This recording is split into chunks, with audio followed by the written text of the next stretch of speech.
ओम शांति। 8 मई 2025 बाबा के महावाक्य। मीठे बच्चे, देही अभिमानी बन बाप को याद करो तो याद का बल जमा होगा।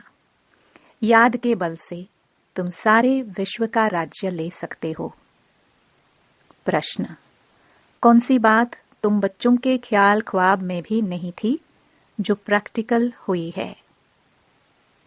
उत्तर: तुम्हारे ख्याल ख्वाब में भी नहीं था कि हम भगवान से राजयोग सीखकर विश्व के मालिक बनेंगे, राजाई के लिए पढ़ाई पढ़ेंगे। अभी तुम्हें अताह खुशी है कि सर्वशक्तिमान बाप से बल लेकर हम सत्युगी स्वराज्य अधिकारी बनते हैं। ओम शांति। यहाँ बच्चियां बैठती हैं प्रैक्टिस के लिए। वास्तव में यहाँ संदली पर बैठना उनको चाहिए जो देही अभिमानी बन बाप की याद में बैठे। अगर याद में नहीं बैठेंगी तो वह टीचर कहला नहीं सकती। याद में शक्ति रहती है, ज्ञान में शक्ति नहीं है। इसको कहा ही जाता है याद का बल। योग बल सन्यासियों का अक्षर है। बाप डिफिकल्ट अक्षर काम में नहीं लाते। बाप कहते हैं, बच्चों अब बाप को याद करो। जैसे छोटे बच्चे माँ बाप को याद करते हैं ना, वह तो देहधारी है। तुम बच्चे हो विचित्र। यह चित्र यहाँ तुमको मिलता है। तुम रहने वाले विचित्र देश के हो। वहाँ चित्र रहता नहीं। पहले पहले यह पक्का करना है, हम तो आत्मा हैं। इसलिए बाप कहते हैं, बच्चे देही अभिमानी बनो, अपने को आत्मा निश्चय करो। तुम निर्वाण देश से आए हो। वह तुम सभी आत्माओं का घर है। यहाँ पाठ बजाने आते हो। पहले पहले कौन आते हैं, यह भी तुम्हारी बुद्धि में है। दुनिया में कोई नहीं जिसको यह ज्ञान हो। अब बाप कहते हैं, शास्त्र आदि जो कुछ पढ़ते हो उन सबको भूल जाओ। श्री कृष्ण की महिमा, फलाने की महिमा कितनी करते हैं, गांधी की भी कितनी महिमा करते हैं, जैसे कि वह रामराज्य स्थापन करके गए हैं। परंतु शिव भगवानुवाच आदि सनातन राजा रानी के राज्य का जो कायदा था, बाप ने राजयोग सिखाकर राजा रानी बनाया। उस ईश्वरीय रस्म रिवाज को भी तोड़ डाला। बोला, राजाई नहीं चाहिए, हमको प्रजा का प्रजा पर राज्य चाहिए। अब उसकी क्या हालत हुई? दुख ही दुख। लड़ते झगड़ते रहते हैं। अनेक मतें हो गई हैं। अभी तुम बच्चे श्रीमत पर राज्य लेते हो। इतनी तुम्हारे में ताकत रहती है जो वहां लश्कर आदि होता नहीं। डर की कोई बात नहीं। इन लक्ष्मी नारायण का राज्य था, अद्वैत राज्य था। दो थे ही नहीं जो ताली बजे। उसको कहा ही जाता है अद्वैत राज्य। तुम बच्चों को बाप देवता बनाते हैं, फिर द्वैत से दैत्य बन जाते हैं रावण द्वारा। अभी तुम बच्चे जानते हो, हम भारतवासी सारे विश्व के मालिक थे। तुमको विश्व का राज्य सिर्फ याद बल से मिला था। अब फिर मिल रहा है। कल्प कल्प मिलता है, सिर्फ याद के बल से। पढ़ाई में भी बल है। जैसे बैरिस्टर बनते हैं तो बल है ना, वह है पाई पैसे का बल। तुम योग बल से विश्व पर राज्य करते हो। सर्वशक्तिमान बाप से बल मिलता है। तुम कहते हो, बाबा हम कल्प कल्प आपसे सत्युग का स्वराज्य लेते हैं, फिर गवाते हैं, फिर लेते हैं। तुमको पूरा ज्ञान मिला है। अभी हम श्रीमत पर श्रेष्ठ विश्व का राज्य लेते हैं। विश्व भी श्रेष्ठ बन जाता है। यह रचता और रचना का ज्ञान तुमको अभी है। इन लक्ष्मी नारायण को भी ज्ञान नहीं होगा कि हमने राजाई कैसे ली। यहाँ तुम पढ़ते हो, फिर जाकर राजाई करते हो। कोई अच्छे धनवान के घर में जन्म लेते हैं तो कहा जाता है ना, इसने आगे जन्म में अच्छा कर्म किया है, दान पुण्य किया है। जैसा कर्म ऐसा जन्म मिलता है। अभी तो यह है ही रावण राज्य। यहाँ जो भी कर्म करते हैं वह विकर्म होता है। सीढ़ी उतरनी ही है। सबसे बड़े ऊंच से ऊंच देवी देवता धर्म वालों को भी सीढ़ी उतरनी है। सतो रजो तमो में आना है। हर एक चीज नई से फिर पुरानी होती है। तो अभी तुम बच्चों को अताह खुशी होनी चाहिए। तुम्हारे ख्याल ख्वाब संकल्प स्वप्न में भी नहीं था कि हम विश्व के मालिक बनते हैं। भारतवासी जानते हैं कि इन लक्ष्मी नारायण का सारे विश्व पर राज्य था। पूज्य थे सो फिर पुजारी बने हैं। गाया भी जाता है, आपे ही पूज्य आपे ही पुजारी। अब तुम्हारी बुद्धि में यह होना चाहिए। यह नाटक तो बड़ा वंडरफुल है। कैसे हम 84 जन्म लेते हैं, उनको कोई नहीं जानते हैं। शास्त्रों में 84 लाख जन्म लगा देते हैं।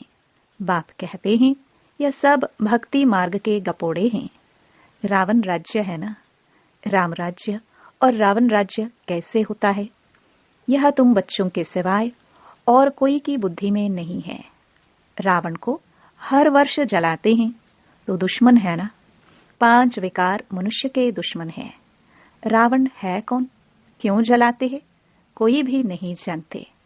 जो अपने को संगमयुगी समझते हैं उनकी स्मृति में रहता है कि अभी हम पुरुषोत्तम बन रहे हैं।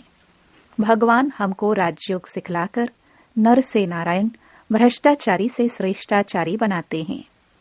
तुम बच्चे जानते हो, हमको ऊंच ते ऊंच निराकार भगवान पढ़ाते हैं। कितनी अताह खुशी होनी चाहिए। स्कूल में स्टूडेंट की बुद्धि में रहता है ना, हम स्टूडेंट है। वह तो कॉमन टीचर पढ़ाने वाला। यहाँ तो तुमको भगवान पढ़ाते हैं। जब पढ़ाई से इतना ऊंच पद मिलता है तो कितना अच्छा पढ़ना चाहिए। है बहुत इजी। सिर्फ सवेरे आधा पौना घंटा पढ़ना है। सारा दिन धंधे आदि में याद भूल जाती है। इसलिए यहाँ सवेरे आकर याद में बैठते हैं। कहा जाता है बाबा को बहुत प्रेम से याद करो। बाबा, आप हमको पढ़ाने आए हैं। अभी हमको पता पड़ा है कि आप 5000 वर्ष बाद आकर पढ़ाते हैं। बाबा के पास बच्चे आते हैं तो बाबा पूछते हैं, आगे कब मिले हो? ऐसा प्रश्न कोई भी साधु सन्यासी आदि कभी पूछ ना सके। वहां तो सत्संग में जो चाहे जाकर बैठते हैं। बहुतों को देखकर सब अंदर घुस जाते हैं। तुम भी अभी समझते हो। हम गीता, रामायण आदि कितना खुशी से जाकर सुनते थे। समझते तो कुछ नहीं थे। वह सब भक्ति की ही खुशी है। बहुत खुशी में नाचते रहते हैं, परंतु फिर नीचे उतरते आते हैं। किस्म किस्म के हठयोग आदि करते हैं। तंदुरुस्ती के लिए ही सब करते हैं। तो बाबा समझाते हैं ये सब है भक्ति मार्ग की रस्म रिवाज। रचता और रचना को कोई भी नहीं जानते। तो बाकी रहा ही क्या। रचता रचना को जानने से तुम क्या बनते हो और न जानने से तुम क्या बन पड़ते हो। तुम जानने से सॉल्वेंट बनते हो, न जानने से वही भारतवासी इनसॉल्वेंट बन पड़े हैं। गपोड़े मारते रहते हैं। क्या क्या दुनिया में होता रहता है। कितने पैसे सोना आदि लूटते हैं। अब तुम बच्चे जानते हो, वहां तो हम सोने के महल बनाएंगे। बैरिस्टरी आदि पढ़ते हैं तो अंदर में रहता है ना, हम यह इम्तिहान पास कर फिर यह करेंगे, घर बनाएंगे। तुमको क्यों नहीं बुद्धि में आता है। हम स्वर्ग का प्रिंस प्रिंसेस बनने के लिए पढ़ रहे हैं। खुशी कितनी रहनी चाहिए, परंतु बाहर जाने से ही खुशी गुम हो जाती है। छोटी छोटी बच्चियां इस ज्ञान में लग जाती है। संबंधी कुछ भी समझते नहीं। कह देते जादू है। कहते हैं हम पढ़ने नहीं देंगे। इस हालत में जब तक सगीर हैं तो माँ बाप का कहना मानना पड़े। हम ले नहीं सकते। बहुत खिटपिट हो पड़ती है। शुरू में कितनी खिटपिट हुई। बच्ची कहे हम 18 वर्ष की है, बाप कहे नहीं 16 वर्ष की है, सगीर है, झगड़ा कर पकड़ ले जाते थे। सगीर माना ही बाप के हुक्म में चलना है। बालिग है, फिर जो चाहे सो करे। कायदे भी है ना। बाबा कहते, तुम जब बाप के पास आते हो तो कायदा है, अपने लौकिक बाप का सर्टिफिकेट चिट्ठी लेकर आओ। फिर मैनर्स भी देखने होते हैं। मैनर्स ठीक नहीं है तो वापस जाना पड़ेगा। खेल में भी ऐसे होता है। ठीक नहीं खेलते तो उनको कहेंगे बाहर जाओ। अबरू इज्जत गवाते हो। अभी तुम बच्चे जानते हो, हम युद्ध के मैदान में हैं। कल्प कल्प बाप आकर हमको माया पर जीत पहनाते हैं। मूल बात ही है पावन बनने की। पतित बने हैं विकार से। बाप कहते हैं काम महाशत्रु है। यह आदि मध्य अंत दुख देने वाला है। जो ब्राह्मण बनेंगे वही फिर देवी देवता धर्म में आएंगे। ब्राह्मणों में भी नंबरवार होते हैं। क्षमा पर परवाने आते हैं। कोई तो जल मरते हैं, कोई फेरी पहनकर चले जाते हैं। यहाँ भी आए हैं। कोई तो एकदम फिदा होते हैं, कोई सुनकर फिर चले जाते हैं। आगे तो ब्लड से भी लिख कर देते थे, बाबा हम आपके हैं। फिर भी माया हरा लेती है। इतनी माया की युद्ध चलती है। इनको ही युद्ध स्थल कहा जाता है। यह भी तुम समझते हो। परमपिता परमात्मा ब्रह्मा द्वारा सभी वेदों शास्त्रों का सार समझाते हैं। चित्र तो ढेर बना दिए है ना। नारद का भी मिसाल इस समय का है। सब कहते हैं हम लक्ष्मी अथवा नारायण बनेंगे। बाप कहते हैं अपने अंदर में देखो, हम लायक है। हमारे में कोई विकार तो नहीं है। नारद भक्त तो सब है ना। यह एक मिसाल लिखा है। भक्ति मार्ग वाले कहते हैं हम श्री लक्ष्मी को वर सकते हैं। बाप कहते हैं कि नहीं, जब ज्ञान सुने तब सदगति को पा सके। मैं पतित पावन ही सबकी सदगति करने वाला हूँ। अभी तुम समझते हो। बाप हमको रावण राज्य से लिबरेट कर रहे हैं। वह है जिस्मानी यात्रा। भगवानुवाच मन मना भा। बस इसमें धक्के खाने की बात नहीं। वह सब हैं भक्ति मार्ग के धक्के। आधा कल्प ब्रह्मा का दिन, आधा कल्प है ब्रह्मा की रात। तुम समझते हो हम सब बीके का अभी आधा कल्प दिन होगा। हम सुखधाम में होंगे, वहां भक्ति नहीं होगी। अभी तुम बच्चे जानते हो हम सबसे साहूकार बनते हैं तो कितनी खुशी होनी चाहिए। तुम सब पहले रफ पत्थर थे, अब बाप सिरान धार पर चढ़ा रहे हैं। बाबा जौहरी भी है ना। ड्रामानुसार बाबा ने रत भी अनुभवी लिया है। गायन भी है गांव का छोरा। श्री कृष्ण गांव का छोरा कैसे हो सकता है? वह तो सत्युग में था। उनको तो झूलों में झुलाते हैं, ताज पहनाते हैं। फिर गांव का छोरा क्यों कहते? गांव के छोरे श्याम ठहरे। अभी सुंदर बनने आए हो। बाप ज्ञान की सिरान पर चढ़ाते हैं ना। यह सत का संग कल्प कल्प कल्प में एक ही बार मिलता है। बाकी सब हैं झूठ संग। इसलिए बाप कहते हैं हियर नो इवल। ऐसी बातें मत सुनो जहां हमारी और तुम्हारी ग्लानि करते रहते हैं। जो कुमारियां ज्ञान में आती हैं वह तो कह सकती हैं कि हमारा बाप की प्रॉपर्टी में हिस्सा है। क्यों न हम उनसे भारत की सेवार्थ सेंटर खोलूं। कन्यादान तो देना ही है। वह हिस्सा हमको दो तो हम सेंटर खोले। बहुतों का कल्याण होगा। ऐसी युक्ति रचनी चाहिए। यह है तुम्हारी ईश्वरीय मिशन। तुम पत्थर बुद्धि को पारस बुद्धि बनाते हो। जो हमारे धर्म के होंगे वह आएंगे। एक ही घर में देवी देवता धर्म का फूल निकल आएगा, बाकी नहीं आएंगे। मेहनत लगती है ना। बाप सभी आत्माओं को पावन बनाकर सबको ले जाते हैं। इसलिए बाबा ने समझाया था संगम के चित्र पर ले जाओ।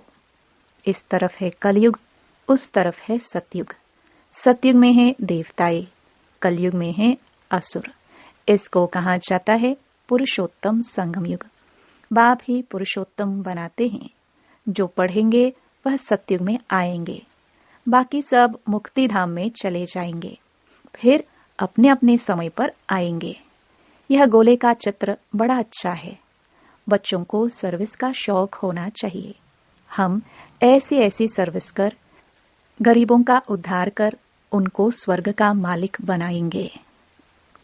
अच्छा, मीठे मीठे सिखिलदे बच्चों प्रति माता पिता बाप दादा का याद प्यार और गुड मॉर्निंग। रूहानी बाप की रूहानी बच्चों को नमस्ते। धारणा के लिए मुख्य सार। पहला, अपने आप को देखना है। हम श्री लक्ष्मी श्री नारायण समान बन सकते हैं। हमारे में कोई विकार तो नहीं है। फेरी लगाने वाले परवाने हैं या फिदा होने वाले। ऐसे मैनर्स तो नहीं है जो बाप की अबरू इज्जत जाए। दूसरा, अताह खुशी में रहने के लिए सवेरे सवेरे प्रेम से बाप को याद करना है और पढ़ाई पढ़नी है। भगवान हमें पढ़ाकर पुरुषोत्तम बना रहे हैं। हम संगम युगी हैं, इस नशे में रहना है। वरदान। सर्व गुणों के अनुभवों द्वारा बाप को प्रत्यक्ष करने वाले अनुभवी मूर्त भव। जो बाप के गुण गाते हो उन सर्व गुणों के अनुभवी बनो। जैसे बाप आनंद का सागर है तो उसी आनंद के सागर की लहरों में लहराते रहो। जो भी संपर्क में आए उसे आनंद, प्रेम, सुख सब गुणों की अनुभूति कराओ। ऐसे सर्व गुणों के अनुभवी मूर्त बनो तो आप द्वारा बाप की सूरत प्रत्यक्ष हो, क्योंकि आप महान आत्माएं ही परम आत्मा को अपनी अनुभवी मूर्त से प्रत्यक्ष कर सकती हो। स्लोगन। कारण को निवारण में परिवर्तन कर अशुभ बात को भी शुभ करके उठाओ। अव्यक्त इशारे। रूहानी रॉयल्टी और प्योरिटी की पर्सनालिटी धारण करो। ब्राह्मणों की लाइफ, जीवन का जीवदान पवित्रता है। आदि अनादि स्वरूप ही पवित्रता है। जब स्मृति आ गई कि मैं अनादि आदि पवित्र आत्मा हूं, स्मृति आना अर्थात पवित्रता की समर्थी आना। स्मृति स्वरूप समर्थ स्वरूप आत्माएं निजी पवित्र संस्कार वाली है, तो निजी संस्कारों को इमर्ज कर इस पवित्रता की पर्सनालिटी को धारण करो। ओम शांति।